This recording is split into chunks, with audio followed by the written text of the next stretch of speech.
Boa noite, meu nome é André Fischer, eu coordeno com o professor Joel Dutra o MBA de Recursos Humanos do PROGEP e o curso de Gestão Estratégica da RH e outros cursos na área de Recursos Humanos da FIA, né? Eu queria agradecer a presença de todos vocês aqui no nosso auditório virtual, nesse primeiro evento que nós estamos fazendo, de uma série que deverá acontecer todas as semanas, nas próximas semanas, enquanto durar esse período de isolamento que nós estamos vivendo em função desse problema de saúde, da crise do coronavírus que nós estamos vivendo nesse período. A intenção é de trazer informação, não é, que é um bem muito valioso nesse momento, principalmente informação voltada para os profissionais de recursos humanos que estão lidando de diferentes formas com os desafios que esse momento está apresentando, né? Então, nós temos empresas que estão com problemas de remanejamento de quadro, nós temos empresas que estão, pelo contrário, tendo que ampliar o seu quadro muito rapidamente para dar conta de trazer mais recursos humanos, não é, que lhes possibilitam atuar, como é o caso dos grandes hospitais, como é o caso das empresas na área de saúde, os laboratórios, não é? Então, nesse momento, nessa situação, a gestão de recursos humanos se torna cada vez mais essencial e, principalmente, não é, atuando em torno de eventos com os quais talvez ela nunca tenha lidado. Por esse motivo que nós estruturamos essa série, que chamamos de RH Live Meetings, e que deverá acontecer, em geral, às quintas-feiras, reunindo aí profissionais do mercado, reunindo professores dos nossos cursos, que têm experiência para contar ou que trazem a sua experiência acadêmica, a sua experiência profissional para compartilhar com nossos alunos, nossos ex-alunos e com o público que nos procura. Uma questão certamente afeta absolutamente todas as empresas no que se refere à gestão de recursos humanos hoje, não é? Que é a questão trabalhista, a questão das mudanças que estão acontecendo quase que diariamente, na medida em que o governo, principalmente o governo federal, toma medidas, não é, que procuram facilitar ou procuram estimular os gestores e os empresários a tomarem decisões que tanto viabilizem um pouco melhor o seu negócio nesse período, como que coloquem os seus empregados numa situação um pouco mais confortável, né, dentro desse ambiente absolutamente tenso que nós estamos vivendo. E foi por esse motivo que, no primeiro dos eventos dessa série, nós convidamos a professora Maria Lúcia Gadotti, que é uma especialista nessa área, é professora do nosso MBA de Recursos Humanos, é professora do nosso curso de especialização em Gestão Estratégica da RH.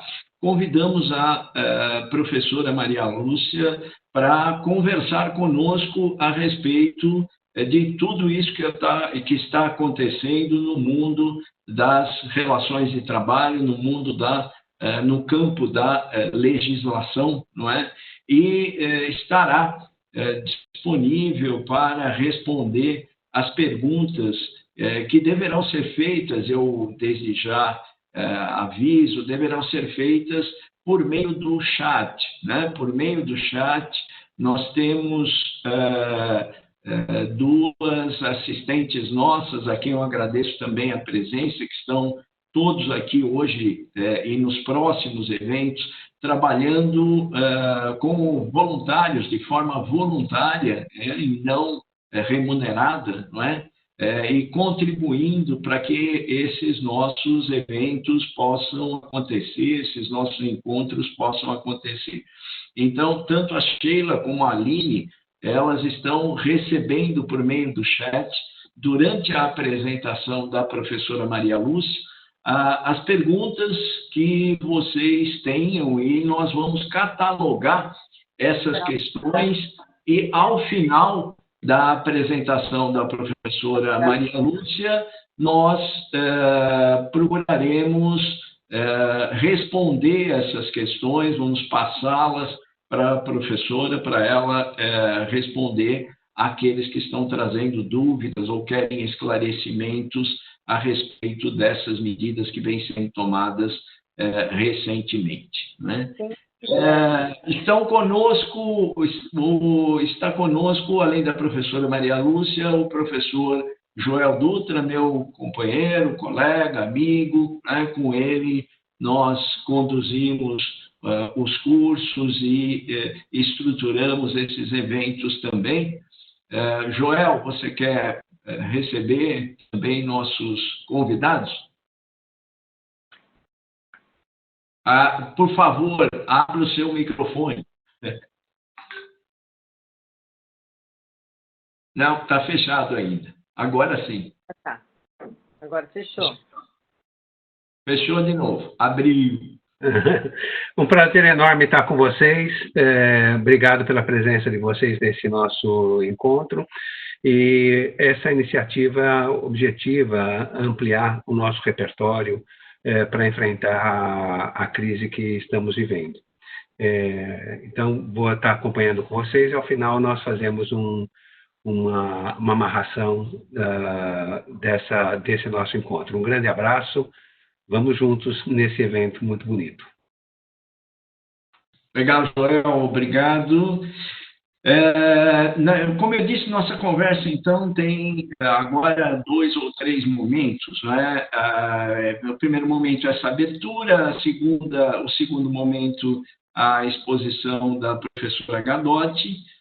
As perguntas são colhidas via chat, volto a dizer, e depois as respostas a essas questões e um encerramento que fará o professor Joel Dutra. Então, eu agradeço muitíssimo novamente a professora Maria Lúcia. Professora, todos nós devemos imaginar o quanto ela está assoberbada com mudanças que acontecem a cada momento e ela tem que acompanhar e, ao mesmo tempo, atender seus clientes, né? Ao mesmo tempo, estar em contato com os nossos alunos nas suas aulas, e ela ter reservado esse tempo agora aqui também para estar conosco é para nós motivo de muita satisfação, muita alegria. Professora, a palavra é sua. Boa noite a todos, André e Joel, minha constante e eterna gratidão por todas essas oportunidades que me são dadas na FIA. É um relacionamento já longo, de quase ou mais 20 anos, e é sempre uma oportunidade muito especial estar com vocês, especialmente nessa noite, porque nós nunca estivemos os 3 juntos numa, vamos chamar numa sala de aula como a gente está agora, numa reunião mais especial ainda que é virtual, né? Dada aí a situação absolutamente atípica e excepcional que nós estamos passando, aliás, o mundo inteiro está passando, e a gente está tendo que se adaptar rapidamente a essas situações, né? Hoje, por exemplo, estava conversando com o André um pouquinho antes de começarmos, eu estava preparada para falar sobre a medida provisória número 9 do IPEC, mas às 1h30 da manhã eu acordei com a MP 936, né? Que veio aí atender chamado do empresariado para alternativas ou outras alternativas já dadas pelo governo para a gente poder enfrentar esses novos tempos, pelo menos provisoriamente, até que nós consigamos recuperar toda a capacidade produtiva e restabelecer tudo que a gente tinha antes, se é que isso vai acontecer novamente, né? Estamos aí diante de várias incógnitas. Antes de começar a apresentação, eu recebi pelo WhatsApp uma brincadeirinha só para mostrar o momento que nós, advogados, e acredito, governo, então a gente nem fala, eu acredito que os membros do Ministério da Economia e de outros ministérios não devem nem estar dormindo direito, o pessoal da saúde muito menos, mas eu recebi uma charge daquele filme Sexto Sentido, dizendo, eu vejo medidas provisórias, com que frequência? O tempo todo. E é isso que nós estamos vivendo. A cada hora vem uma medida provisória nova, a cada hora vem uma portaria nova do governo, tentando fazer com que o governo se adapte a essas necessidades empresariais absolutamente emergentes, causada por um fato que não foi previsto por ninguém. Né? E é nesse sentido que essas medidas provisórias, especificamente em matéria de direito do trabalho, vieram sendo editadas. Eu vou compartilhar aqui a apresentação para que nós possamos...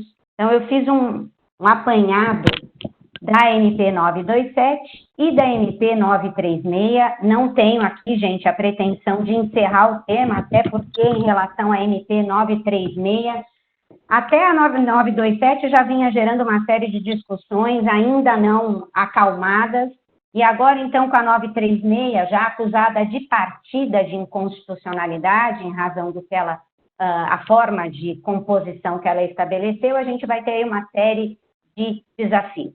Então, em relação à MP 927, desculpe, editada na semana passada, a gente tem no primeiro passo o governo federal reconhecendo a situação de força maior para os fins trabalhistas. Isso quer dizer um fato imprevisível, um fato incontrolável, que todos nós, empresas e empregados, estamos enfrentando. Né? Então, é um passo extremamente importante para definir as consequências legais decorrentes dessa situação de força maior.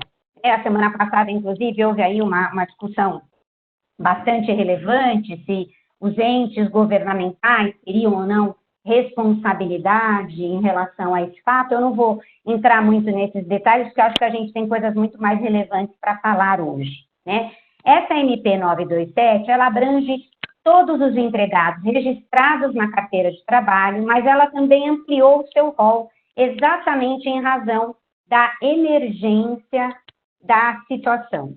O que ela abrangeu? Ela abrangeu os temporários, ela abrangeu os terceirizados, todos eles regulados pela Lei 6.019, bem antiga, de 74, mas com a redação dada pela Reforma Trabalhista de 2017, e os domésticos, ou seja, se colocou todos no mesmo pacote, dada a necessidade de readequação de todos esses, ou de todas essas atividades, inclusive aquelas feitas dentro de casa pelos nossos trabalhadores domésticos. O que ficou autorizado ainda? Toda e qualquer medida no âmbito individual para que se mantenha os postos de trabalho. Por isso que se deu um poder muito grande à negociação intrapartes, negociação individual, uma situação que foi bastante criticada. Houve um ruído, está tudo bem aí? Está todo mundo me escutando? Tudo bem? Tudo bem, pode continuar. Então, tá bom. O governo teve uma preocupação de dizer o seguinte, nesse sentido da adoção de medidas para adequação da situação que já vinha se passando e já tinha sido declarada desde 6 de fevereiro, a situação de calamidade pública no território nacional. Muitas empresas já vinham se adequando desde 6 de fevereiro, colocando seus empregados para descansar em férias coletivas, em home office. Então, o governo reconheceu que essas medidas adotadas, já alternativamente pelas empresas sem regulamentação expressa pelo governo, seriam válidas a contar aí do período de 30 dias antecedentes do início da vigência dessa medida provisória. Isso deu uma tranquilidade às empresas, porque muitas já vinham atuando com os instrumentos que a legislação em vigor já previa, né? Em segundo lugar, o governo percebeu que ele tinha que colocar algumas modalidades emergenciais para as empresas poderem se adequar, colocando ali linhas mestras para essas empresas poderem utilizar. Uma delas, o que muita empresa já vinha fazendo, o teletrabalho ou home office, ou, dependendo da nomenclatura que se use, o trabalho à distância. Nesse sentido, houve uma crítica muito forte dos técnicos de direito do trabalho, porque o governo de partida já enquadrou o pessoal que estava indo para casa no artigo 62.3 da CLT. Para quem não sabe, esse artigo 62 ele diz o seguinte, que a pessoa considerada ali ou disposta naquela condição, ela não tem controle de jornada e ela não tem nenhum direito do capítulo da duração do trabalho. Isso quer dizer o quê? Ela não tem jornada mínima, ela não tem jornada máxima, ela não tem intervalo para refeição e descanso, não tem intervalo de 11 horas entre uma jornada e outra, ou seja, ela tem ampla liberdade de trabalho. O que não estava acontecendo e não está acontecendo com muitas empresas e muitos empregados que estão sendo colocados em regime de home office, que continuam sendo submetidos a controle de jornada, que devem estar disponíveis para a empresa no horário contratual habitual. Então, essas condições podem vir no futuro a gerar um risco para a empresa de horas extras, de pagamento de intervalo para refeição e descanso interrompido ou descanso entre jornadas interrompido. Valendo aí o comentário para muitas empresas multinacionais que muitas vezes, por conta do fuso horário, acabam pedindo a disponibilidade do empregado até em regime emergencial, como os que a gente está passando agora, e isso pode vir a ser interpretado como interrupção ou desrespeito dos direitos desse empregado em relação à jornada de trabalho dele. Para que eu possa transferir um empregado do regime que ele tem, físico, presencial, para o home office, eu devo comunicar esse empregado com 48 horas de antecedência. Por que o governo estabeleceu esse prazo? Para que as pessoas pudessem se adaptar rapidamente a essa situação, mudando inclusive o prazo legal estabelecido no artigo 75 da CLT, que regulou lá com a reforma trabalhista o teletrabalho, que era 15 dias, 15 dias habitualmente falando, porque a situação era de absoluta emergência. Um questionamento que vem sendo muito feito para todas as empresas que estão fazendo para nós advogados é como é que eu faço com a estrutura ou a infraestrutura para esse empregado poder ficar em regime de home office. Muitas já proveram todos essa infraestrutura, dando o celular para o empregado, o notebook com acesso remoto e com internet já coberta pela empresa, e muitas ainda já vinham se organizando para permitir que esses empregados ficassem determinados dias da semana nesse regime de trabalho à distância. Então, não tendo a estrutura, o empregador deve sim prover essa estrutura, ajustando com o empregado eventuais reembolsos que sejam necessários. Muitos vêm questionando despesa de internet, despesa de energia elétrica, tudo isso pode ser colocado num acordo em que pese esse acordo não seja indispensável. A medida provisória não estabeleceu formalidade para essa finalidade, né? Quem descumpriu o prazo, estão perguntando aqui, né? Qual que é a orientação? Nesse momento, a gente vai ter que assumir risco, né? O Ministério da Economia, na sua Secretaria de Inspeção do Trabalho, não multará por hora nenhuma empresa, por nenhum fato, salvo os extremamente graves por ela eleito na própria medida provisória 927.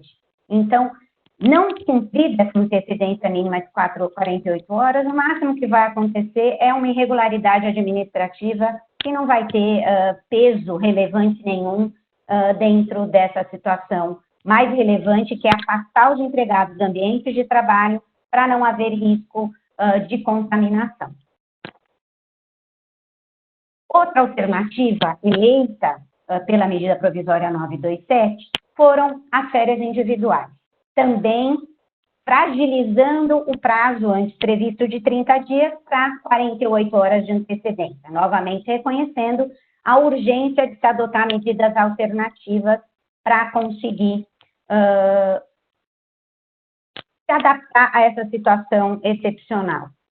Quem tem prioridade nessa situação? Trabalhadores que pertençam aos grupos de risco considerados para contágio pelo coronavírus ou Covid-19. Eles serão efetivamente priorizados. Em resumo, pessoal com mais de 60 anos, pessoas que possuam comorbidades reconhecidas pela empresa, e se não forem reconhecidas pela empresa, podem sê-lo em caráter emergencial também, né? E outras pessoas que estejam enquadradas nessa situação, como diabéticos, hipertensos, cardíacos e outras doenças reconhecidas aí pela medicina como mais sujeitas a contraírem ou serem contaminados pelo coronavírus. As férias não poderão ser, da mesma maneira que a legislação hoje prevê, inferiores a 5 dias. Né? Não tem como fazer um período menor e também numa situação como a gente está passando, 5 dias não vem a resolver nenhum problema concreto que estejamos enfrentando. Né? O que o governo deu de prerrogativa nesse sentido e de respiro para as empresas? Um prazo maior para pagamento das férias. Se eu der as férias para o meu empregado no início de um mês, por exemplo, agora no início de abril, eu só pagarei os dias de descanso em maio. E 1/3, aquele que a gente paga junto com a fruição das férias, pulou aqui, junto com a fruição das férias, ele só será devido quando do pagamento do 13º salário lá em dezembro. Então, a gente consegue um fluxo de caixa, consegue economizar no fluxo de caixa durante esse período de emergência. Se o empregado for dispensado nesse período, ele terá direito aí a receber todas as verbas rescisórias que ele faria jus de qualquer maneira. Também ficaram expressamente previstas as férias coletivas, cabendo da mesma maneira a comunicação com 48 horas de antecedência e ficando expressamente dispensada a comunicação prévia ao Ministério da Economia e ao sindicato da categoria profissional. Na lei, hoje, o prazo é de 15 dias. Eu comunico antecipadamente esse prazo, a fim de que tanto o Ministério da Economia quanto o sindicato tenham ciência desse afastamento coletivo dos empregados. Importante destacar que a medida provisória não colocou expressamente nenhuma disposição sobre qual é o período aquisitivo que poderia ser concedido, tampouco falou sobre a duração desses períodos máximos de descanso coletivo. Nós entendemos que na falta de disposição expressa continua valendo o que a lei já prevê.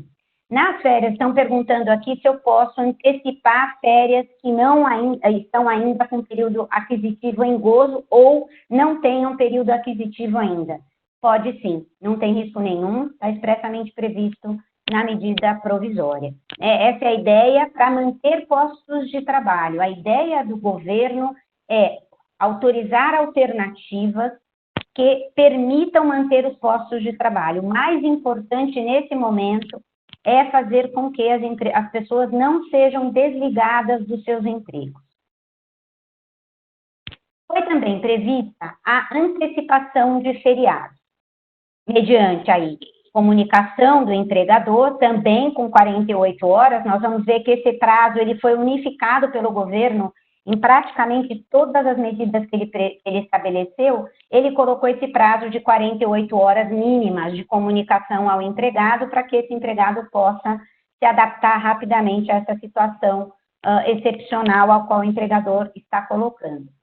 Importante colocar ou registrar que feriados religiosos, como a gente tem na semana que vem, por exemplo, que é a Sexta-feira da Paixão, eles não podem ser automaticamente aproveitados. Eu preciso colher uma autorização do meu empregado, firmar um contrato com ele, um acordo individual, porque é um dia em que eu prego um credo religioso e esse credo religioso ele tem proteção constitucional. Por isso que o governo teve essa preocupação de estabelecer expressamente que, nesse caso, o empregador deve firmar um acordo com o empregado, o empregado autorizando o empregador a usar ou antecipar esse feriado religioso. E aí não é só o feriado religioso católico, mas todo e qualquer feriado religioso que venha a ser antecipado. Em relação ao banco de horas, a gente também tem uma novidade. O prazo foi elastecido para 18 meses e vai ser contado do final ou do encerramento do estado de calamidade que foi declarado no dia 6 de fevereiro pelo governo brasileiro. Então, acordos individuais que tinham 6 meses de compensação ou acordos coletivos que tinham o prazo de 1 ano para compensação das horas extras passarão automaticamente a valer aí esse prazo de 18 meses para a empresa poder compensar créditos e débitos decorrentes desse banco de horas. A gente tem orientado para que se faça ou um aditivo aos acordos que já estejam em vigor, seja coletivo, seja individual, estabelecendo essa condição especial para que não caiba dúvidas posteriormente acerca do cabimento ou não desse prazo de 18 meses para compensação. Deixando bem claro para o empregado que a ideia da empresa não é, de maneira alguma, prejudicar nenhum empregado, mas sim, novamente reiterando, a manutenção desses postos de emprego. Também tentando simplificar as medidas de controle de trabalho, de saúde e segurança, até porque muitos empregados estarão fora dos seus ambientes habituais de trabalho, ficaram suspensas as obrigatoriedades de realização de exames médicos, os ocupacionais, clínicos, complementares, cabendo apenas o demissional, aquele que não tiver sido feito ou não tiver um periódico feito no período antecedente de 180 dias. O que pode acontecer? O médico do trabalho pode entender que esses exames devem ser feitos sim, e aí a empresa deve seguir a orientação do médico do trabalho e realizar o exame clínico, o exame médico, esse profissional está sugerindo, inclusive para proteção de eventuais alegações de doenças no futuro ou até mesmo de acidente do trabalho. Os treinamentos obrigatórios das normas regulamentadoras também estão suspensos, mas ficou autorizada a possibilidade da empresa ministrar esses cursos à distância, né, por meios telemáticos, desde que, logicamente, haja meios concretos de atingimento dos pressupostos que a lei ou as normas regulamentadoras estabelecem para esses treinamentos específicos. Findo o período de calamidade pública, e tem muita gente que tem perguntado isso, Maria Lúcia, mas lá no decreto de fevereiro, o governo disse que vai até 31 de dezembro de 2020. Então, a finalidade dessa declaração é apenas para finalidade fiscal. Isso quer dizer para aquela lei de responsabilidade fiscal que as entidades estão obrigadas. Caso o Brasil consiga controlar a situação do coronavírus antecipadamente, para a finalidade trabalhista, poderá ser declarada o fim da calamidade pública antes dessa data de 31 de dezembro. As CIPAs, as quais a empresa tiver obrigada a constituir e manter, poderão ser mantidas na Constituição atual até que se finde esse período de calamidade pública. E os processos eleitorais, da mesma maneira, também poderão ser suspensos por esse período. Outra coisa bastante importante foi a postergação do recolhimento do fundo de garantia. As competências de março, abril e maio ficaram postergadas, podendo ser parceladas em 6 vezes a partir de julho de 2020. O que eu preciso fazer para ter direito a essa postergação?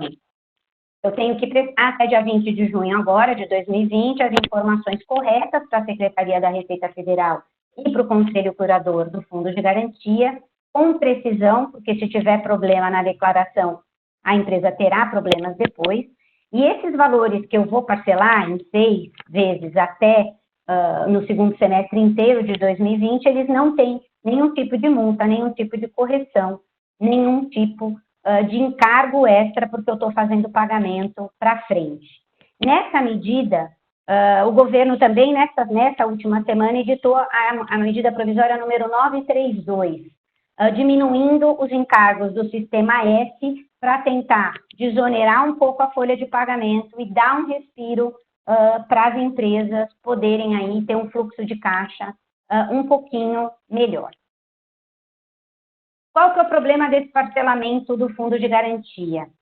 A suspensão do recolhimento acabará se eu tiver rescisões do contrato de trabalho. Eu terei que fazer os recolhimentos do fundo de garantia para que esse empregado possa soerguer os depósitos feitos na conta vinculada dele e terei que fazer todos ali os recolhimentos imediatos que a lei já prevê para uma dispensa sem justa causa. Né? Aí existem ainda as consequências práticas, que é o bloqueio do certificado de regularidade do fundo de garantia, se eu não pagar essas competências,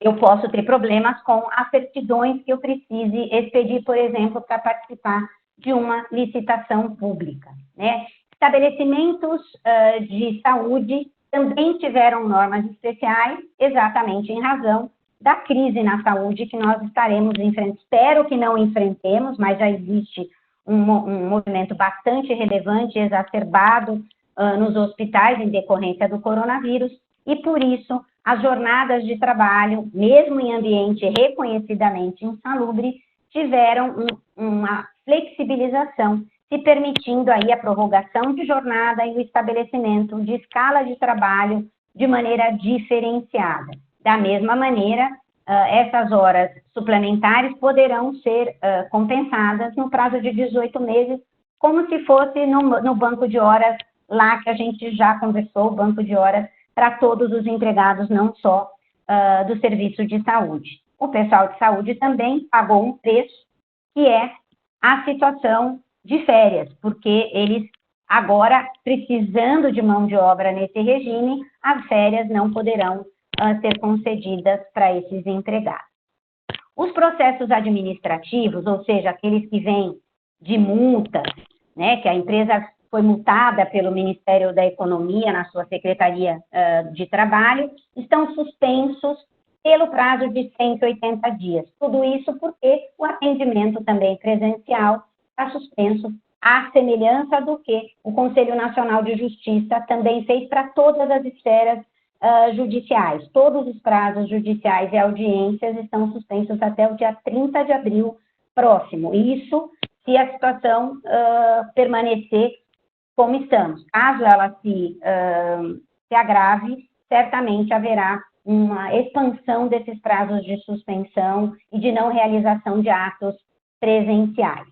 Como eu já fiz referência no comecinho da exposição, a fiscalização em loco pelos auditores fiscais do Ministério da Economia estão suspensas, salvo casos de irregularidades severas, como é a falta de registro de empregado, situação de grave iminente risco, ou seja, de um empregado sofrer um acidente severo do trabalho, ou mesmo de ter a sua vida ou a sua integridade física comprometida, além de situações ligadas a condições análogas à de escravo ou trabalho infantil. Nesses casos, os auditores fiscais efetivamente atuarão. A ANP se preocupou ainda em expressamente estabelecer que não é considerado acidente do trabalho a contaminação pelo coronavírus, salvo se o empregado comprovar o nexo de causalidade entre a enfermidade e a atividade de trabalho dele. Então, como regra, não teremos esse reconhecimento. Agora, se o empregado comprovar, por exemplo, que viajou para uma região em que houve o surto estava destacado, que os números lá eram absurdamente altos de contágios de pessoas internadas, ele poderá fazer essa prova e aí sim ter direito ao tratamento como acidente do trabalho. Isso quer dizer, ele vai receber o auxílio doença acidentário pelo INSS e terá garantia de emprego pelo período de 12 meses após a alta que o INSS der para ele. As convenções coletivas e os acordos coletivos que estiverem vencendo ou já estiverem vencidos nesse prazo de 180 dias, contados do início da vigência da medida provisória, também poderão ser prorrogados por um prazo de 90 dias. Por que se fez isso em relação às normas coletivas? Porque muitos sindicatos e muitas empresas estão com as suas atividades suspensas. Não dá para fazer reunião e discutir condições, salvo aí pelo meio que a gente está usando nesse momento, que é o telemático, que nem sempre é possível em determinadas negociações em que o encontro pessoal ainda é bastante relevante. Tem acordos transitando e acordos de muita envergadura sendo negociados por videoconferências e estão sendo alinhavados com bastante competência aí, mas a preocupação é que nem todos têm a mesma estrutura de negociação e por isso se deu esse prazo complementar para as empresas e os sindicatos poderem se adequar. Eu estou contando aqui de prazo, tenho meia hora que já de fala, né, André? Eu acho que eu vou dar uma acelerada na MP 936, certo? Isso, obrigado. Para não cansar o pessoal, só que Okay. controlando o tempo. Essa MP foi editada hoje, né, então ela é bem novinha, ela já está sendo alvo de muitas críticas em razão de ter estabelecido de maneira individual situações que são comprovadamente ou reguladas pela Constituição Federal como objeto obrigatório de negociação coletiva, e por isso a gente acredita aí que poderá haver discussões de ações diretas de inconstitucionalidade no Supremo Tribunal Federal e também na Justiça do Trabalho, discutindo a validade jurídica desses acordos individuais que vierem a ser firmados. Por esse motivo, eu, particularmente, venho orientando os meus clientes e as pessoas que perguntam a minha opinião, se for possível fazer a negociação coletiva e estabelecer as mesmas regras, mas num acordo coletivo e não individual, essa situação será indubitavelmente mais segura para a empresa do que efetivar o acordo individual. Essa MP, ela estabeleceu expressamente esse programa emergencial de manutenção do emprego e da renda, e também algumas medidas complementares para o enfrentamento da situação decorrente do coronavírus. Elegeu 3 objetivos principais, que é preservar o emprego e a renda, garantir a continuidade de atividades laborais e empresariais, isso no atendimento de um reclamo do empresariado, que estava realmente desesperado em continuar as suas atividades econômicas que não necessariamente se enquadrassem em atividades essenciais, e reduzir o impacto, obviamente, das consequências do coronavírus em todas as relações de trabalho vigentes. O que foi previsto como medida para enfrentamento? Primeiro, o pagamento de um benefício emergencial para a preservação do emprego e da renda.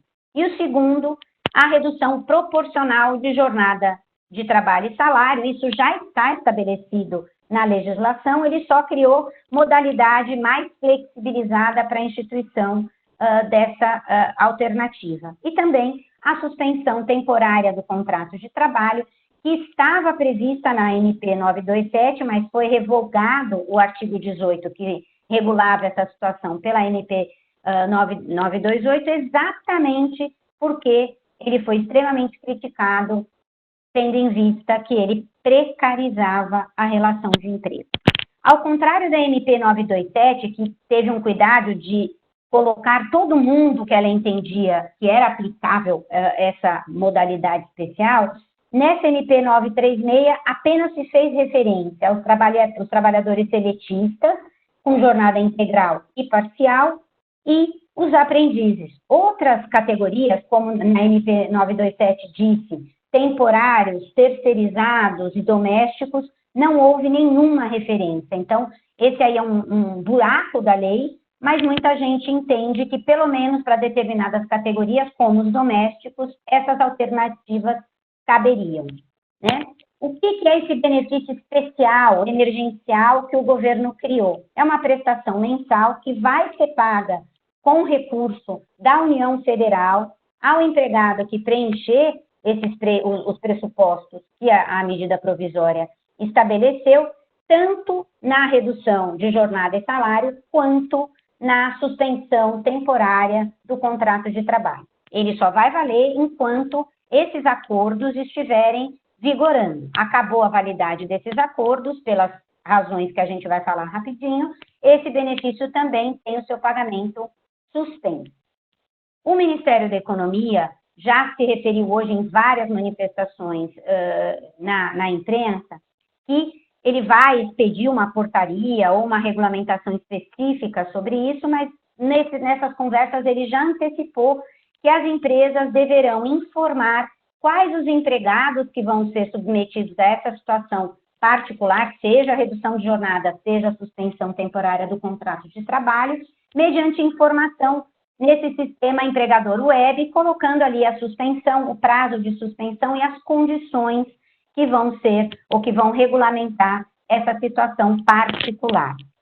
A primeira parcela desse benefício, é importante pontuar isso, só será paga após 30 dias contados da data da celebração do acordo, mas isso só vai valer se a empresa inserir essas informações dentro do sistema no prazo que a norma provisória diz, porque se não for atendido esse prazo, automaticamente a empresa ficará responsável pelo pagamento do salário como se não tivesse havido nenhuma redução ou suspensão do contrato de trabalho, e essa data do benefício só vai fluir a partir da inserção dessa informação no sistema, pelo prazo remanescente. Isso quer dizer, quanto mais eu demorar, menos o meu empregado terá direito a esse benefício. Então, é importante que eu cumpra o prazo de 10 dias estipulado na medida provisória para a inserção desses dados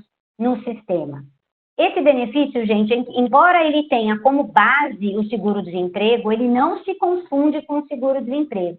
Isso quer dizer que tinha muita gente com medo de que quando fosse ou se viesse a ser mandado embora, eu perderia o direito ao seguro-desemprego. Não, o governo expressamente estabeleceu que o recebimento desse benefício não impede lá na frente o recebimento do seguro-desemprego, desde que, logicamente, o empregado preencha os pressupostos previstos na lei específica do seguro-desemprego para o recebimento dessa parcela. Como é que acontece o pagamento desse benefício? Na redução de salário e jornada, eu vou usar a base respectiva da redução de salário e jornada. Meu empregador decidiu que vai reduzir 25% o meu salário e a minha jornada. O meu benefício complementar a ser pago pelo governo vai ser de 25% sobre o valor do seguro-desemprego ao qual eu teria direito, complementando, então, o meu pagamento. Quanto menor o salário, gente, ou seja, perto do limite, do primeiro limite que o governo estabeleceu, que a gente vai ver já, 3 mil e poucos reais, menor será a minha perda. Por quê? Porque eu terei uma restituição maior pelo governo, ao contrário dos maiores salários, que aí sim enfrentarão perdas relevantes, tendo em vista que também será o cálculo feito sobre o valor do seguro-desemprego, sobre o teto do seguro-desemprego. Na suspensão do contrato de trabalho, ou seja, na suspensão não tem trabalho, não tem salário, né, porque é uma hipótese específica e bem drástica, prevista na nossa legislação, o empregador que tiver uma receita bruta inferior a 4.800.000 no ano de 2019, está, entre aspas, isento de pagar qualquer ajuda compensatória mensal. Então, sairá do governo federal o pagamento desse benefício para o empregado. As empresas que forem que tiverem resultado superior a 4.800.000, que foram consideradas como grandes empresas, elas terão que arcar com uma ajuda compensatória mensal de 30% do valor do salário desse empregado. Então, ela acabou sendo onerada, né, porque ela tem, teoricamente, maior capacidade econômica de fazer frente a esse pagamento. Quem que não recebe esse benefício? Quem estiver ocupando cargo ou emprego público, quem já estiver recebendo um benefício previdenciário, excluído aí, gente, a pensão por morte e o auxílio acidente, que podem ser cumulativos, quem já estiver recebendo seguro-desemprego ou recebendo a Bolsa Qualificação Profissional. É aquela que muitas empresas já vinham adotando de suspensão do contrato pelo artigo 476-A da CLT. Então, muita empresa não esperou o governo e já vinha adotando essa estratégia de afastar os seus empregados para treinamento, pagando essa bolsa de qualificação, também recebendo do governo uma determinada ajuda, né? Empregados que tenham mais de um vínculo, isso é muito comum no ramo da saúde, ele terá direito a receber esses 2 benefícios, ou seja, tem direito à acumulação, o que não acontece com o trabalhador intermitente, ao qual foi deferido um benefício expresso de R$ 600 pelo prazo de 3 meses, muito semelhante aos trabalhadores informais, que o governo também vai pagar uma ajuda especial durante esse período aí que a gente tem de calamidade pública. Rapidamente, para a gente, eu não vou ficar entrando aqui em detalhes, mas só para a gente ver a gradação que o governo fez, salários bases até 3.135, gente, poderão fazer acordos individuais, independentemente da quantidade de redução que eles tenham, 25%, 50% ou 70%. Na mesma proporção, os hipersuficientes, que são aqueles que recebem o dobro do teto da Previdência e efetivamente detêm diploma de ensino superior. As camadas, vamos chamar, sanduíche entre 3.135 e 12.02 só podem fazer acordo individual se a redução corresponder até 25%.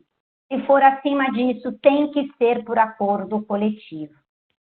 Não fazendo acordo coletivo nessa modalidade, a empresa estará em risco efetivo de ter esse acordo descaracterizado. Tá? A redução proporcional de salário e jornada, a gente pode valer prazo máximo de 90 dias. A redução de salário é obrigatoriamente igual à redução da jornada, né? Nesse caso, é acordo formal, diferente dos outros contratos de trabalho, que não precisam ser formais. Nesse caso, o empregado tem que anuir e tem que assinar um documento se cientificando dessa redução e concordando com essa redução. De novo, o prazo de 48 horas, eles mudaram de 48 horas para 2 dias corridos, mas na prática o efeito é o mesmo, valendo também para o retorno à condição original. Então, para eu mudar o contrato do empregado, reduzir esse salário e essa jornada, vale 48 horas, e também para retornar à condição anterior, vale o mesmo prazo de 48 horas. Na suspensão temporária do contrato de trabalho, gente, também deverá ser formal. Então, nas 2 oportunidades, a gente tem que ter um acordo formal entre empregado e empregador, estabelecendo essas condições, de novo, com o mesmo prazo de 2 dias corridos. Tanto para aplicar esse contrato, quanto para deixar de aplicá-lo ou deixar de surtir os efeitos. O empregado, nesse período de suspensão do contrato de trabalho, terá direito a todos os benefícios que ele habitualmente já vinha recebendo do empregador. Plano de saúde, vale refeição, aí vocês vão me perguntar, e o vale transporte? Pois é, a lei não tratou dessa circunstância.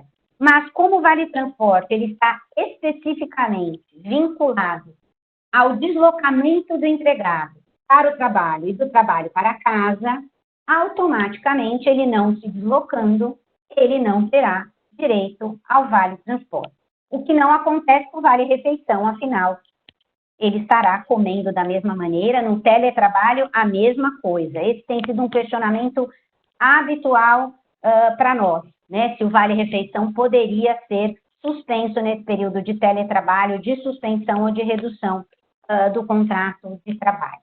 Nesse período de suspensão, gente, como não há recolhimento da Previdência Social, na MP 936 ficou expressamente admitido que o empregado pode continuar contribuindo como segurado facultativo, ou seja, para não perder contagem de tempo de serviço, não cair em nenhum buraco previdenciário e, portanto, não ter nenhuma perda, seja presente ou futura, né?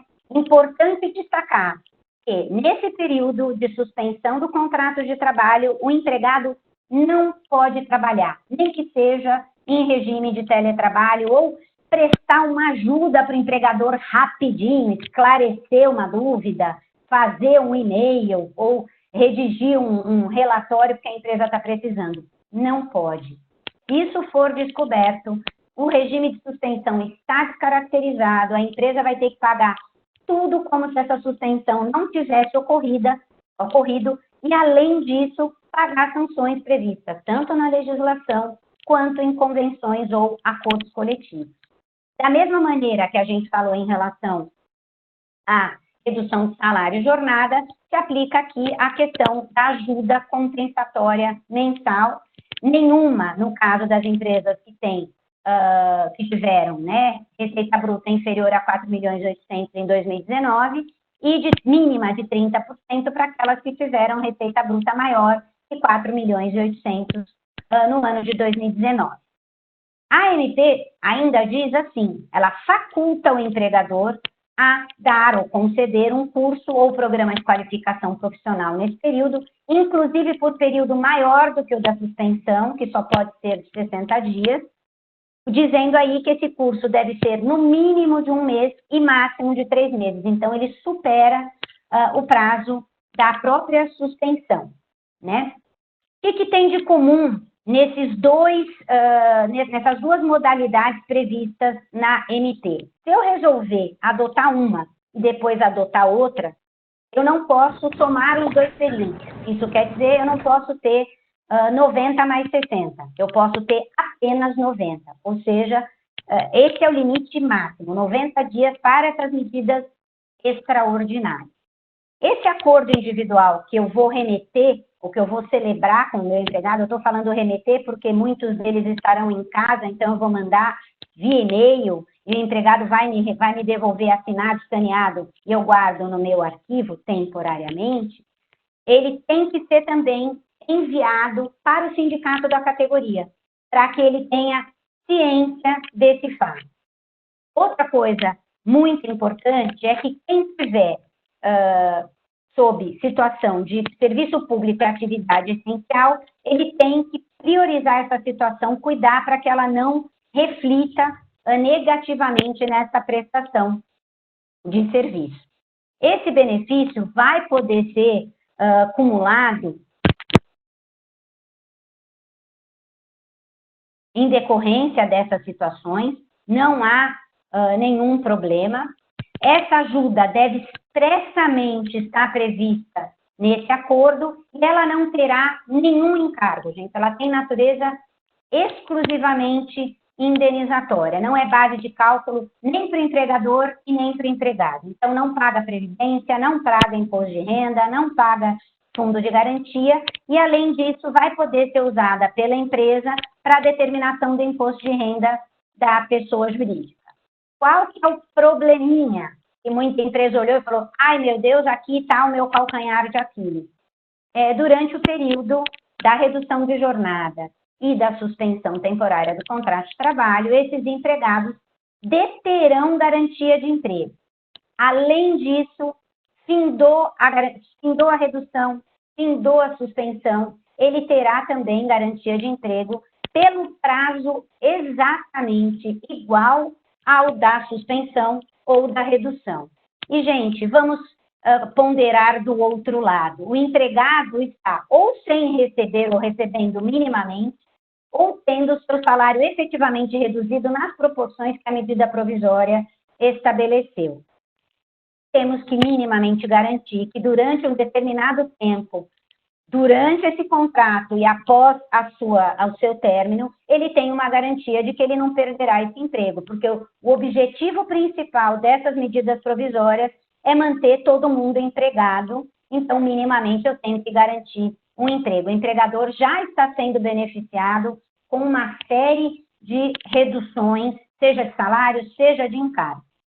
O que pode acontecer nesse período? Não consegui, eu tenho que dispensar o meu empregado. Eu vou descumprir essa garantia de emprego que o governo estabeleceu.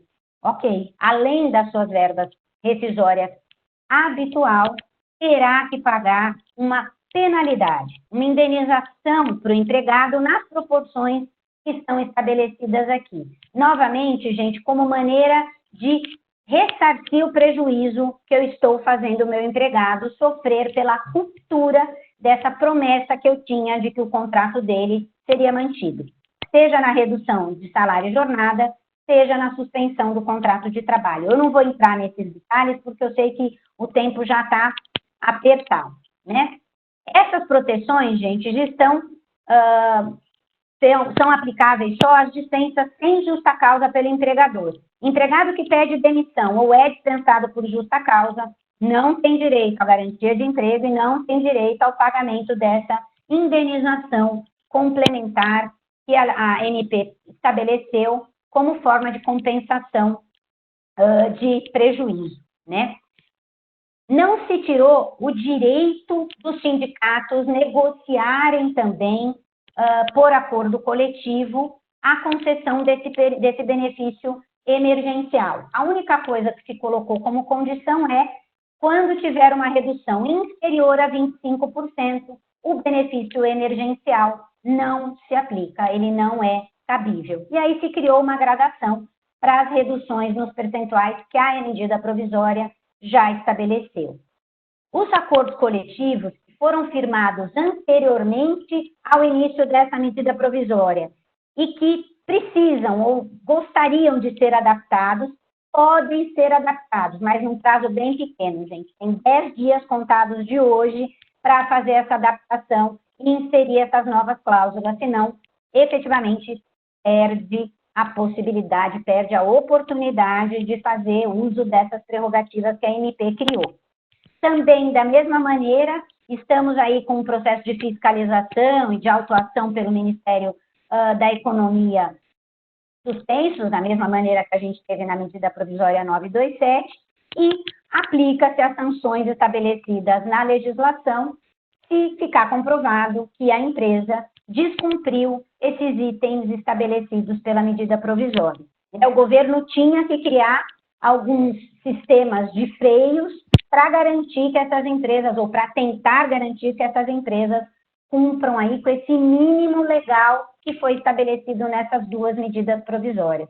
Novamente, gente, é uma situação absolutamente fora do controle, imprevisível, jamais pensada entre nós. Então, realmente, o governo tentou exaurir nessas duas medidas provisórias, eu não afasto a possibilidade de virem outras, se efetivamente forem necessárias adaptações à situação que a gente está vivenciando. Realmente vai ser um esforço conjunto entre empresa e empregados na tentativa de solução, de se encontrar soluções para a manutenção dos postos de trabalho. Numa curta e apertada síntese, era isso que eu tinha para falar e peço desculpas porque acabei falando mais do que eu poderia. Ao contrário, Gadotti, nós aqui agradecemos muito, é fantástico você ter conseguido comentar tudo isso, né? Imagino que desde as 1h30 da manhã, quando você recebeu a notícia da última medida até aqui, você não deve ter dormido nadinha, Mel. Nós precisamos deixar você descansar daqui a pouco. Olha, você sabe que quando eu me empolgo, né, André? Então, na realidade, dizem lá que essa é a minha pinga. Então, eu me empolgo quando eu começo a falar, mas eu tenho que agradecer, não fiz esse trabalho sozinha. Toda a minha equipe me ajudou bastante, todo mundo trabalhou o dia inteiro, porque está todo mundo ansioso, está todo mundo sofrendo com essa situação, e a gente precisa encontrar medidas alternativas para tentarmos, pelo menos, manter as nossas condições, né? Aqui eu acho que determinadas categorias são mais privilegiadas ou mais protegidas, e outras realmente estão na linha de frente, sofrendo os efeitos dessa pandemia, que espero nós consigamos controlar num prazo bastante próximo. É diferente de outros países. É verdade. E nosso papel aqui é traduzir isso em informações que deixem as pessoas o mais confortáveis possível no meio desse desconforto que realmente é impossível dourar a pílula, ele existe, não é? Mas com informação, conversa, com essa interação que nós estamos tendo, nós estamos com mais de 200 pessoas conectadas aqui conosco, a quantidade de perguntas é tamanha que eu vou pedir desculpas para aqueles que nós não pudermos atender, porque senão nós vamos ficar por aqui até 1h30 da manhã também, e nossa equipe técnica, a quem eu aproveito para agradecer muito, Heber, Aguinaldo, todo o pessoal, nos dá aí um prazo para nós terminarmos esse webinar. Então, eu vou rapidamente entrar aqui em algumas perguntas. Peço desculpas novamente para aqueles que nós não pudermos contemplar a pergunta, mas nós daremos um jeito depois de responder de alguma maneira ou voltar a conversar de alguma maneira. Bom, eu tenho essas questões divididas aqui por temas, né? Como eu não sou especialista no assunto, eu não sei se eu fiz a melhor divisão possível, né? Eu até queria ter ouvido com mais atenção e visto com mais atenção a Gadot, mas nós fomos, junto com a equipe, com a Aline e com a Sheila, fazendo essa classificação. Eu vou primeiro passar um primeiro conjunto de perguntas, Gadot, a respeito de férias aqui, né? Eu vou falar sobre várias. Por acaso, se você quiser que eu repita depois, eu repito. A primeira pergunta é: se o empregado acima de 60 anos se recusar a sair de férias, essa recusa é possível ou usamos a imposição nesse caso? Nesse caso, é prerrogativa do empregador, André. As férias, expressamente, a empresa tem o absoluto rigor e a absoluta independência para dizer você vai sim, e no momento que eu estou falando que você vai, daqui a 48 horas. É discricionário, né? Exatamente. A empresa pode agendar férias do empregado antes de períodos de feriado ou fim de semana?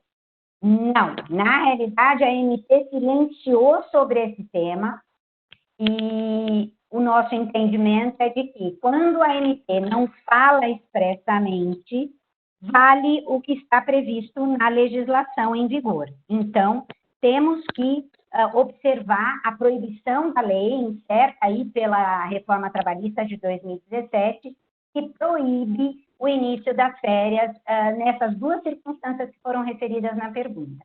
Por isso que tem que tomar cuidado, a gente está nesse desespero, né, para adotar as medidas e colocar pessoal de férias e tudo, tem que pensar antes de olhar esses freios, que a gente chama de freios na lei, né, porque efetivamente eles continuam valendo.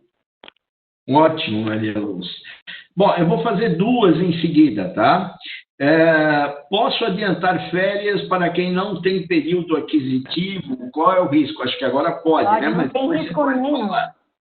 Uma pessoa em prazo de experiência pode ter férias antecipadas? Pode. Sem problema.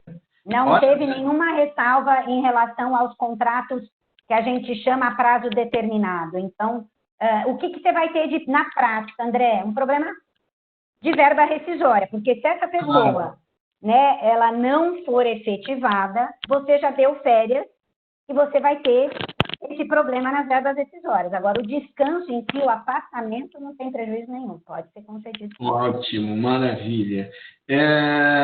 Horas extras, como é que fica o controle de horas extras? Então, você está falando de teletrabalho, é isso? Provavelmente. Então, no teletrabalho, o que a gente tem ponderado muito, André? Muitas empresas simplesmente adotaram o que está escrito no MP. O empregado está inserido no artigo 62.3 da CLT. Só que continua controlando horário, continua dizendo que o empregado tem que se conectar no horário que o empregador está definindo. Se ele não se conecta, ele leva um puxão de orelha. Então, esse tipo de circunstância, ele desmonta a exceção do 62, que é aquele cara que tem total independência. Ele vai se conectar na hora que ele quiser, porque, na realidade, o que importa nessa pessoa do artigo 62, seja o exercente de função externa, seja o que é ocupante de cargo de confiança ou teletrabalhador, o que importa é que não me preocupa o tempo que ele está delegando para mim, sim o que ele está me entregando de trabalho, a produtividade dele. Quando eu começo a controlar a jornada, ele é empregado normal, sujeito a controle. Por isso que você, considerando alguém que já é submetido a controle de jornada no dia a dia, ele deve continuar na mesma circunstância. Aí você faz uma anotação de login, log-off no computador, no sistema da empresa. Tudo isso vai servir para controlar a jornada e, eventualmente, remunerar a hora extraordinária.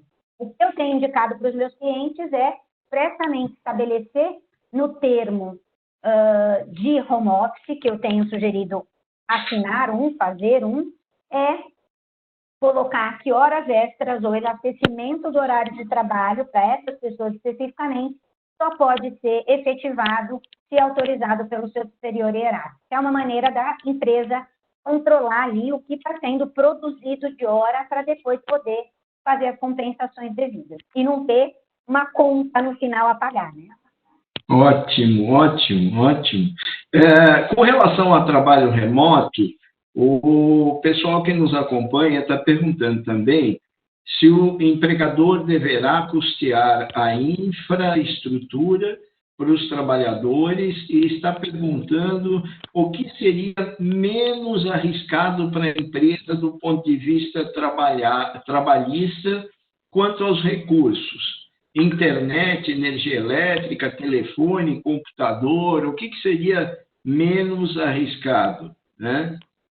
Muitas empresas, André, já estão provendo esses instrumentos, seja o celular, seja o computador, o empregado já sai da empresa para o sistema de teletrabalho, ou home office, ou trabalho à distância, com essas ferramentas. Outras não têm o volume suficiente, ninguém estava preparado para essa situação excepcional que a gente está vivendo. Muitas empresas estão alugando esses equipamentos, ou outras pedindo aos seus empregados que utilizem os seus próprios computadores, mas aí, muitas vezes, compensando esse empregado minimamente pelo uso desse instrumento e o uso da sua internet particular, da sua luz, né, da sua energia elétrica, da sua água. Tem empresa que está pagando R$30, R$35 como maneira de compensar essas perdas que o empregado está sofrendo.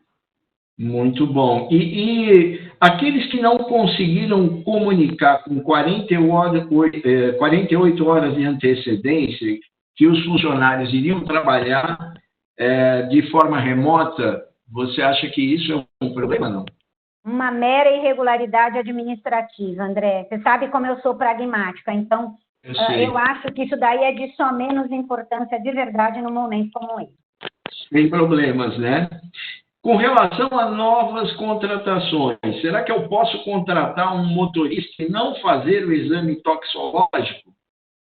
Então, precisa conversar com o médico do trabalho. Eu não contrataria esse motorista sem fazer o toxicológico. Ok.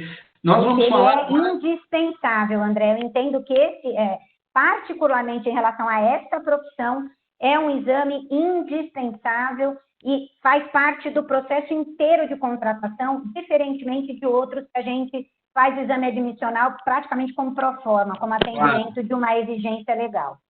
Claro, eu imaginava isso. Jornada de trabalho agora. O que seria mais arriscado para a empresa do ponto de vista, menos arriscado para a empresa do ponto de vista trabalhista? Controlar a jornada de trabalho durante o teletrabalho ou não fazê-lo? Acho que você já falou sobre Já isso, respondi, né? já respondi. Empregados do grupo de risco, pessoas que informam ter problema de saúde e fazem parte do grupo de risco, mas não têm comprovação médica. É indicado solicitar essa comprovação. Temos alguns colaboradores nessa situação e estamos afastando, porém, sem solicitar nenhum documento. Eu entendo que o empregador pode sim, afinal ele está se autodeclarando doente, você pode pedir uma declaração ou que essa pessoa seja encaminhada ao médico do trabalho da própria empresa para que esse médico confirme se ela tem essa condição. Não vejo obstáculo nenhum. Entendo, perfeito. Pergunta com relação ao sindicato. O sindicato fez um aditivo ao contrato em vigor, mas de 180 dias a partir de abril. Se a pandemia for mais à frente, posso renegociar mais 180 dias? Nossa, que pessimista! Agora até, mas esse acordo ele estabelece o quê? Porque dependendo do que ele estabelecer, ele pode ou não ser prorrogado. A pessoa não disse, né? Não, não disse. Mas ficamos para ver depois. Como fica a negociação do dissídio? Essa negociação pode ser postergada, não pode? Pode, desde que o sindicato concorde, né? Porque não vejo problema. O que eu tenho visto, André, é realmente, diante dessas emergências, a negociação de data base da categoria, né? Que a gente chama de dissídio, mas o certo seria a data base da categoria, está sendo postergado mesmo. Primeiro está tentando manter posto de trabalho, depois vai se ver reajuste, etc. Claro. Acho que é bem razoável, né? Perguntas com relação a férias.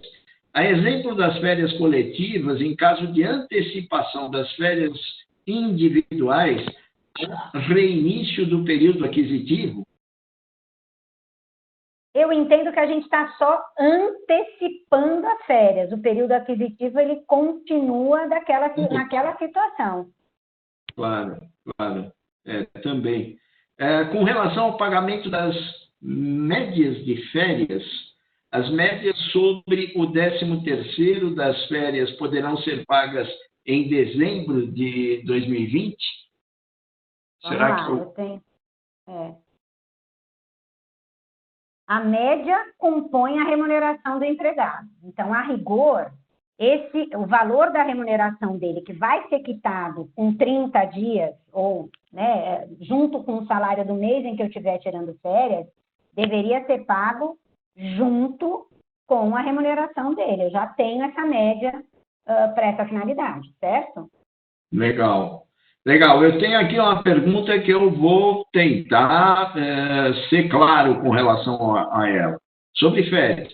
Se a medida provisória autoriza colocar em férias uma pessoa que não tem período aquisitivo, eu posso colocá-la novamente ao final dos primeiros 30 dias, fazendo 60 dias sequenciais e, consequentemente, 2 anos futuros sem férias?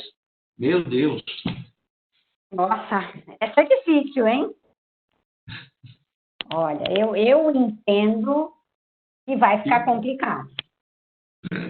Eu tenho outras ferramentas para poder usar do que só tirar o período de descanso desse empregado, apesar de, economicamente, ele não ser prejudicial, porque eu estou tendo a minha remuneração integral garantida, todas as médias integradas, remuneração variável, então não seria prejudicial. Seria prejudicial sobre o enfoque do descanso, da convivência com a família, porque, na realidade, a pessoa agora não está fazendo nada disso, né? Agora, pergunta otimista com relação à crise. Se eu conceder 30 dias de férias e precisar que volte ao trabalho antes desse período, eu posso interromper? Eu entendo que não.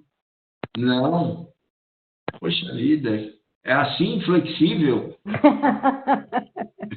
Você sabe que eu tenho um cliente que declarou férias para todo mundo, e agora com essa a medida provisória 936, queria cancelar as férias de todo mundo. Eu falei, calma, muita calma nessa hora.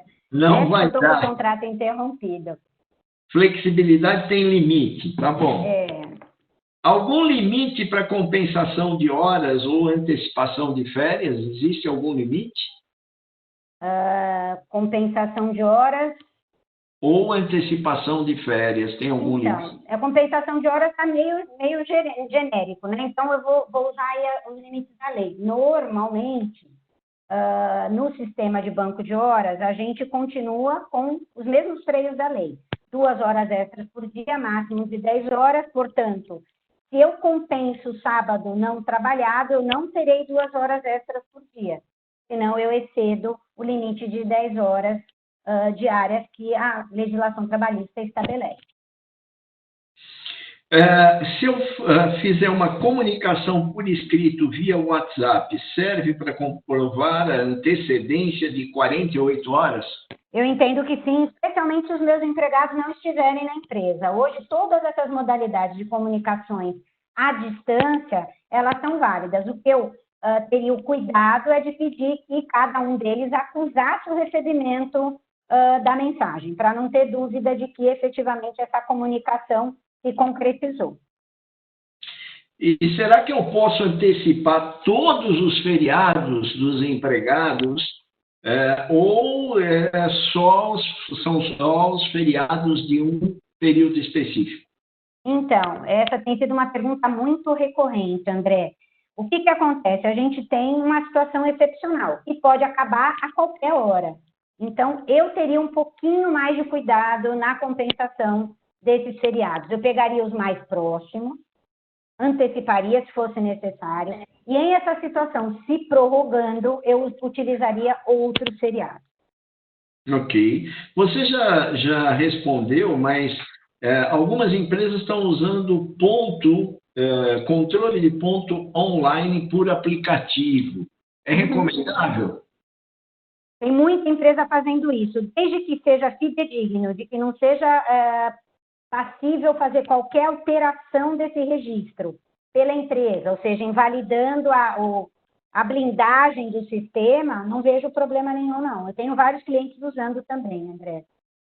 Da mesma forma, a gente pode responder, eu acredito que você já respondeu, que o banco de horas positivo pode ser usado nesse período de home office. Pode. Então, mas o banco de horas, o que é o banco de horas? Se eu tenho um banco de horas que eu tenho crédito, ou seja, eu empregado, posso descansar, eu não estarei fazendo home office. Porque a ideia é eu descansar. Usar o banco de horas para eu trabalhar, né? Eu estaria criando estranho, né? É estranho, né? situações incompatíveis. Acho que não vai dar certo, né? Legal. Eu acho que não. Empregados na área de saúde, como fica a situação dos profissionais dessa área que podem ser contaminados? É um acidente de trabalho? Então, excelente pergunta. Eu entendo que sim, que pode ser considerado um acidente do trabalho, porque eles estão expostos a uma carga viral absurda, e essa é uma comprovação de que a gente vê aí um número muito expressivo de médicos, enfermeiros e outros profissionais da saúde, fisioterapeutas, nutricionistas, adquirindo o coronavírus e se afastando do trabalho. Existem aí até, eu dei aula há muito tempo para administração hospitalar, eu tenho muitos alunos que trabalham em grandes redes de hospitais, e a quantidade de empregados afastados atualmente é absurda. Por isso, eu entendo que cabe sim o reconhecimento de acidente do trabalho para esses profissionais. Ok. Nós estamos na 34ª pergunta, e aí, Gadotti, eu te deixo muito à vontade, tá? Você deve realmente estar cansada. Não tem problema. Nós podemos continuar mais um pouco. Podemos, mais uns 10, 15 minutos, que aí a gente até tenta pelo 9 menos... horas. Né? Exato, exato. Depois nós vamos ver o que fazemos com aquelas que nós não pudemos responder, ok? Sociedade de economia mista está incluída nessa medida provisória? Eu entendo que sim. No caso da empresa ter feito compulsoriamente redução da jornada e, consequentemente, redução do salário sem qualquer acordo com o empregado, qual seria a orientação? Ela fez a redução ela própria e resolveu, é isso? Ela fez compulsoriamente redução da jornada e redução de salário. Isso é ilícito, André. A orientação, se for por empregado, é fazer uma denúncia no Ministério da Economia, uma denúncia para o Ministério Público do Trabalho para que sejam adotadas as medidas cabíveis. Logicamente, você tem que fazer análise do custo, né? Isso vai ser, do custo-benefício, isso vai ser proveitoso, porque realmente pode ter aí consequências drásticas para a empresa, uma ação civil pública pelo Ministério Público, com cobrança de penalidades para reposição do dano coletivo. Então, isso tem que ser sopesado, ou mesmo, eu acho que a gente está numa situação que cabe conversar com o empregador e falar, olha, não está legal o que você fez, né? Lógico que você corre o risco de receber, manda quem pode, obedece quem tem juízo, é isso que eu estou mandando e você vai fazer. No caso de redução de salário, será feito o pagamento da parcela reduzida pelo empregador quando a situação se normalizar, ou somente o seguro-desemprego seria o caminho para complementar a perda? Pela ANP, só a proporcionalidade sobre o seguro-desemprego. Seguro-desemprego. Ele não vai ter um retorno. Não tem reposição posterior. Por exemplo, sei lá, daqui a 3 meses acabou a redução do salário, o empregador vem e fala, então, reduzi 50% do seu salário, vou te devolver os 50%. Não, essa medida... Essa pergunta aqui eu achei interessante. A empresa pode pagar mais de 30% como ajuda compensatória, caso opte, por exemplo, por garantir o salário integral? É o percentual mínimo que a medida provisória estabelece. Ela colocou ali o que a gente chama um padrão mínimo de civilidade. A empresa pode fazer o que ela efetivamente entender que é mais apropriado. É que numa época de redução de custos é mais difícil você optar por isso. Eu soube, não vi ainda o acordo, a GM parece que está negociando em condições bem superiores a isso. Ela escalonou por valor de salário dos seus empregados. Então, ela foi criando ajuda compensatória, maior ou menor, de acordo com a estatura dos seus empregados. Legal. A empresa já tem acordo de banco de horas de 12 meses homologado. Se fizer aditivo desse acordo para compensação de 18 meses e final de 2020, a empresa, no final de 2020, a empresa entender que não houve impacto para a operação, esse acordo de 18 meses pode ser encerrado e firmado um novo acordo de 12 meses para 2021? Pode, porque ele é mais benéfico, não tem, ele teria, o contrário, se ele fosse prejudicial para o empregado, não poderia, mas é mais benéfico, eu estou reduzindo o tempo, e se a empresa não me der o descanso, eu vou receber em dinheiro, eu entendo que ele é mais benéfico. Como fica a questão dos empréstimos consignados, os repasses para instituições financeiras, quando a empresa não conseguir descontar o valor na folha de salário do empregado? Nossa Senhora, que pergunta difícil. Essa eu também achei difícil, não saberia o que fazer não com ela. Aí vai a negociação entre as partes, não vai? Na realidade, assim, Os bancos, normalmente, eles não são muito flexíveis, né, André? Então, tem lá o contrato, teria que ver o que um contrato de empréstimo consignado estabelece numa situação como essa. Habitualmente, o banco é sempre privilegiado, ele não é prejudicado. Se tem alguma coisa pouco flexível nesse mundo, é banco, não é? Então. No caso, vamos falar sobre VR, né? Em um caso, uma pessoa me falou que a empresa fez um aditivo de contrato para esse momento e nele consta o não recebimento de VR. No entendimento de vocês, isso é correto? Acho que você já respondeu que não, né? Mas eu vou acrescentar que eu acho que eu estou desconfiando que essa situação pode ser, o que muita empresa usou antes da MP, foi a licença remunerada superior a 30 dias. E com isso, o que a empresa fez? Ela, como eu estou tirando o empregado da atividade, eu tirei o VR e esse empregado perdeu as férias. Perdeu as férias e perdeu o terço constitucional de férias por uma disposição expressa contida na CLT. Então, como ele está em licença, ele não está trabalhando, essa suspensão do VR poderia ser feita. É diferente dessas outras alternativas que a gente falou. É diferente da suspensão, né? Ok, entendi. Cargos de confiança, como fica a redução de jornada e, consequentemente, salário para quem tem cargo de confiança na empresa que, na prática, não faz registro de pontos? Olha que essas perguntas não são amigas, mas tudo bem, vamos lá. O cargo de confiança, realmente, ele não tem jornada controlada. Não deve ter, né? Porque tem cargo de confiança que tem. Isso caracteriza. Ele não tem jornada controlada, ele não está submetido, então, teoricamente, ele não estaria sujeito a essa redução da jornada, mas a gente, na prática, o que se faz e o que a Justiça do Trabalho consolida entendimento é de que, na realidade, eu não estou falando de horas, eu estou falando de dias de trabalho.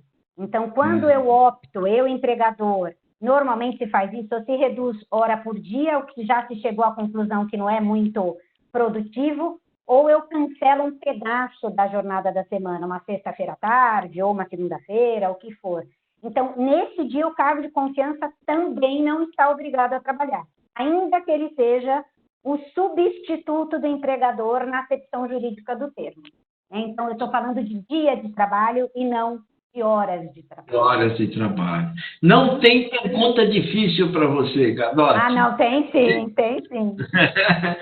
Fundo de garantia. No parcelamento do fundo de garantia de tempo de serviço, havendo rescisão, o recolhimento poderá ser feito apenas do colaborador demitido ou de todos os colaboradores constantes na guia. Eu não entendi se isso tem relação... Tem, né? Está lá no diferimento do Fundo de Garantia, na MP 927. A MP não foi clara, a redação é um pouco travada. Dá para ter as duas interpretações, André, que eu tenho que pagar o FGTS de todo mundo ou que eu posso pagar só daquele empregado que eu estou desligando naquele exato momento. Infelizmente, como é comum no caso da nossa legislação, não é verdade? Fica mais feito assim, né, de afogadilho, porque na realidade, eu imagino o que trabalharam para fazer essa medida provisória 936, porque realmente ela deu trabalho. Temos mais 4 minutos. Estão previstas flexibilizações das sanções por faltas cometidas por empresa que não estiverem em conformidade com as alterações, como uma condição especial pela quantidade de alterações em tão pouco espaço de tempo, ainda que todas as alterações sejam no sentido de redução. Não tem flexibilidade.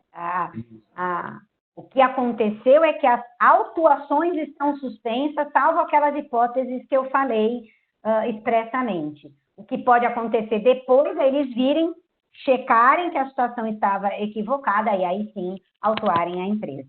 Infelizmente, não dá para dizer que a gente desconhece a lei. Esse é um pressuposto básico do direito. Duralex? Exatamente, aí.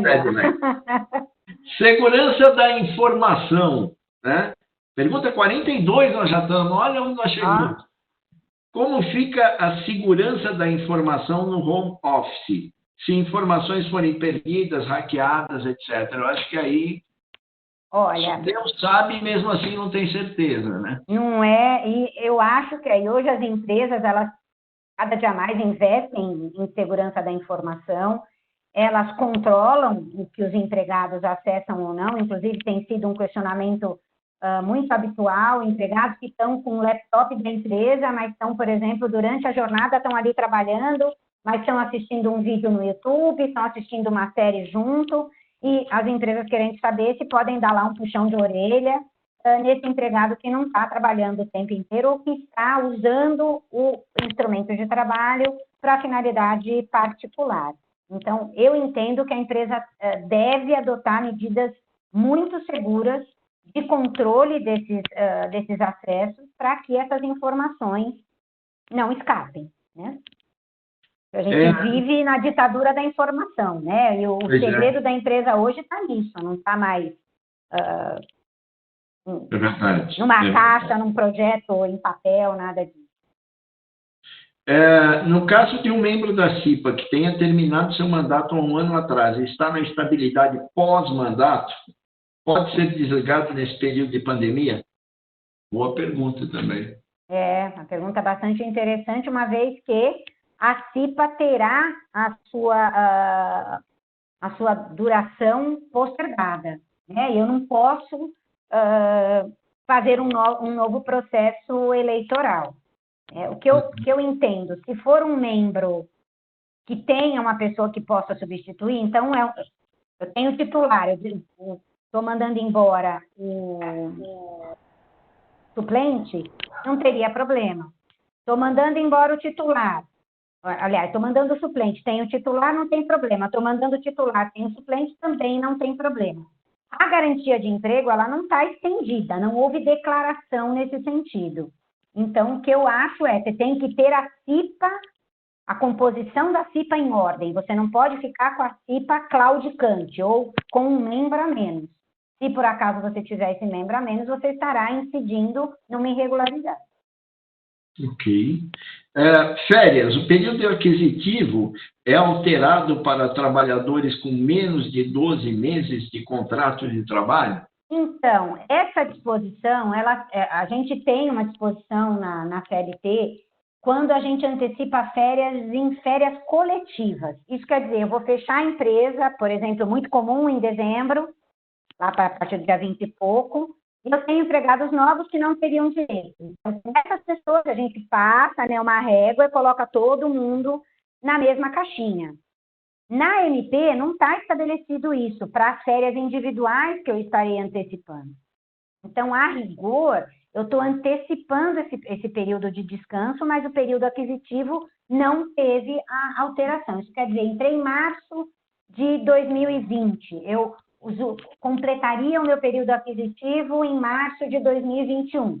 Mas, por uma situação absolutamente atípica, a empresa antecipou as minhas férias.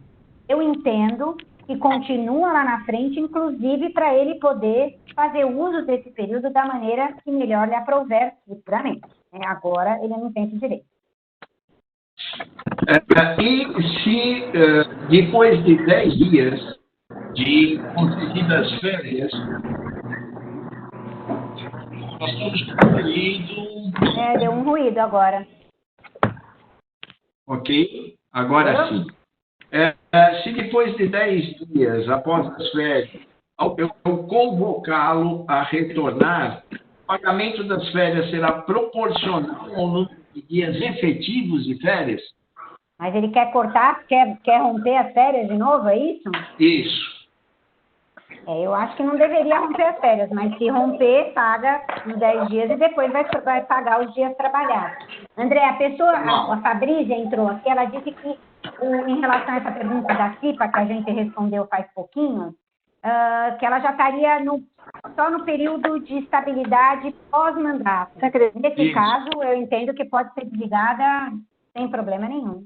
Ela não teve a prorrogação, não.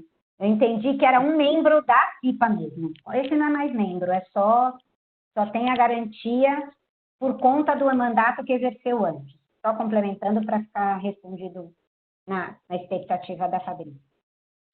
Pode haver redução de jornada e salário que leve ao salário base a menos do que o piso de uma categoria?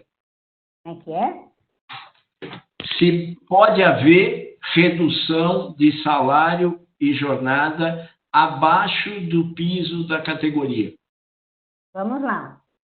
Tem um empregado que recebe R$ 1.500, que é o piso da categoria. Com ele, eu tenho absoluta liberdade para fazer um acordo individual e estabelecer, por exemplo, 70% de redução. Iria para... Aí, advogado fazendo conta, eu vou por 50% que fica mais fácil. R$ 750. Eu posso, não tem problema nenhum. O que eu tenho que manter é o valor hora desse empregado. Ah, tá. Eu mantendo o valor hora desse empregado, não tem problema. Ou seja, ele vai trabalhar 50% a menos, ele vai receber 50% do salário dele. Essa categoria é a menos prejudicada, gente, porque o benefício que o governo vai pagar, eu vou fazer uma conta rápida aqui. Ele perdeu 50% do salário dele, bem por cima. Ele teria um salário de 1.500, passou para 750. O governo o indenizará nesse benefício também em 50%. Se eu pegar o valor que ele teria de seguro-desemprego, ele vai perder muito pouco no cômputo final, ou quase nada, diferente dos grandes salários, como eu me referi lá no comecinho da nossa conversa. Então, ele vai receber abaixo do piso normativo, mas absolutamente compatível com a jornada que ele vai estar executando. O valor hora estará preservado. Entendi. E, finalmente, caso, deixa eu ver aqui, caso, mesmo com todas as medidas, não seja possível se aplicar e a única forma for a rescisão dos funcionários, esse cálculo de rescisão seria em regime de força maior já reconhecido ou teria uma penalidade? Fechou com chave de ouro para você. Fechou com chave de ouro. Então, agora eu vou ter que falar um pouquinho sobre a força maior. O que acontece? O governo declarou a força maior na MP 927 para finalidade trabalhista.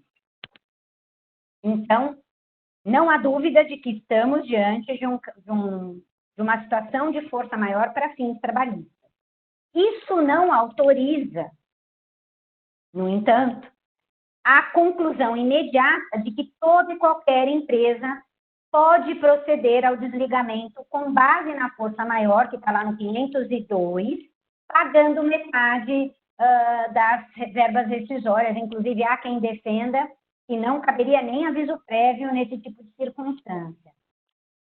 Nesse caso, só vai caber a aplicação dessa exceção legal se a empresa provar que, efetivamente, essa situação inteira pela qual nós estamos passando foi tão severa que teve um efeito econômico-financeiro nela, desequilibrou e ela está sofrendo praticamente em caso de morte, tendo fechado uma unidade, tendo efetivamente reduzido, o que não vai ser muito difícil em determinadas atividades, né? Comércio, hotelaria, isso vai ser um pouquinho mais fácil você comprovar. Então, não é assim de pronto, o governo declarou que é força maior, então eu vou dispensar e não vou pagar as verbas rescisórias. Infelizmente, você vai ter que provar esse requisito que está previsto no 502, porque se você não provar, é o que a gente chama de elemento subjetivo da circunstância, essa situação pode ser descaracterizada e a empresa ser obrigada a pagar as verbas rescisórias na integralidade. Fantástico, Gardotti. Eu já ouvia por parte dos alunos múltiplos elogios a você. Agora você ganhou um admirador permanente. Eu sou de vocês há muito tempo. Muito obrigado. Eu só vou passar a palavra para o Joel, para ele encerrar, mas olha, ficamos aqui não só muito agradecidos, mas embevecidos aqui com tudo aquilo que você pode trazer para a gente, viu? Eu que agradeço, gente, mais uma vez. Joel, por favor. É o mesmo sentimento, viu, André? Realmente de muita admiração, muito respeito pelo trabalho da Gardotti e, mais uma vez, agradecer a tua disponibilidade, a tua generosidade de transferir todo esse conhecimento para nós e para os nossos ouvintes. E queria dizer para todos os participantes que foi um grande privilégio tê-los conosco e que na próxima quinta-feira nós vamos estar trazendo também um outro tema. A ideia é trazer experiências de empresas que estão vivendo situações limite, ou por queda de atividade, ou por estar sendo extremamente pressionadas pelo contexto, para dividir essa experiência com vocês. Queria mais uma vez aí agradecer a parceria com o André, a generosidade e o brilhantismo da Gadot para trazer esse tema tão árido, tão difícil para a gente, e a todos os participantes que nos acompanharam nesse nosso primeiro encontro. Um grande abraço, muito obrigado. Está todo mundo batendo palma para você. Você não está ouvindo, mas eles estão batendo palma aqui no chat, viu? Obrigado, Gadot. Muito obrigada, gente. Uma boa noite para todos. E vá dormir agora. Nada de esperar a próxima medida provisória 928 agora, tá? Pode deixar. Beijo para todo mundo. Tchau, tchau. Muito obrigado. Tchau.